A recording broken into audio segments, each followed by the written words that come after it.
Tollywood super star Mahesh Babu spider movie disaster తర్వాత చేసిన అన్ని సినిమాలతో సాలిడ్ కంబ్యాక్ ను సొంతం చేసుకుని సినిమాకి తన రేంజ్ ను పెంచుకుంటూ దూసుకుపోతూ ఉండగా లాస్ట్ 2 సినిమాలతో సెన్సేషనల్ కలెక్షన్స్ తో దుమ్ము లేపగా ఓపెనింగ్స్ పరంగా మహేష్ బాబు నటించిన లాస్ట్ 5 సినిమాల కలెక్షన్స్ ఓపెనింగ్స్ సినిమాకి పెరుగుతూ దూసుకుపోతూ ఉండటం విశేషం.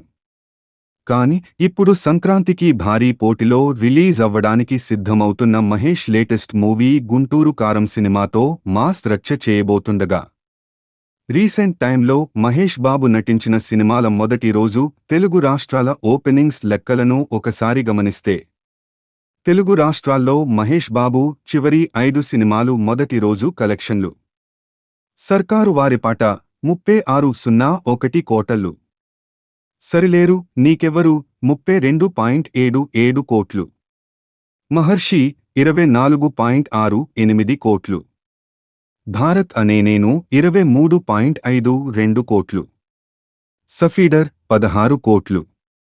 మొత్తం మీద ఇప్పుడు సినిమా మీద ఉన్న అంచనాలు సినిమా క్రేజ్ దృష్ట్యా మరోసారి 32 నుంచి 35 వరకు కోట్ల రేంజ్లో షేర్ని మొదటి రోజు సొంతం చేసుకునే అవకాశం ఉందని చెప్పాలి.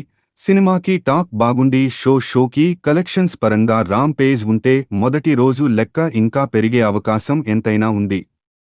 ఇక మొదటి రోజు ఎలాంటి కలెక్షన్స్ ని సినిమా సొంతం చేసుకుంటుందో చూడాలి.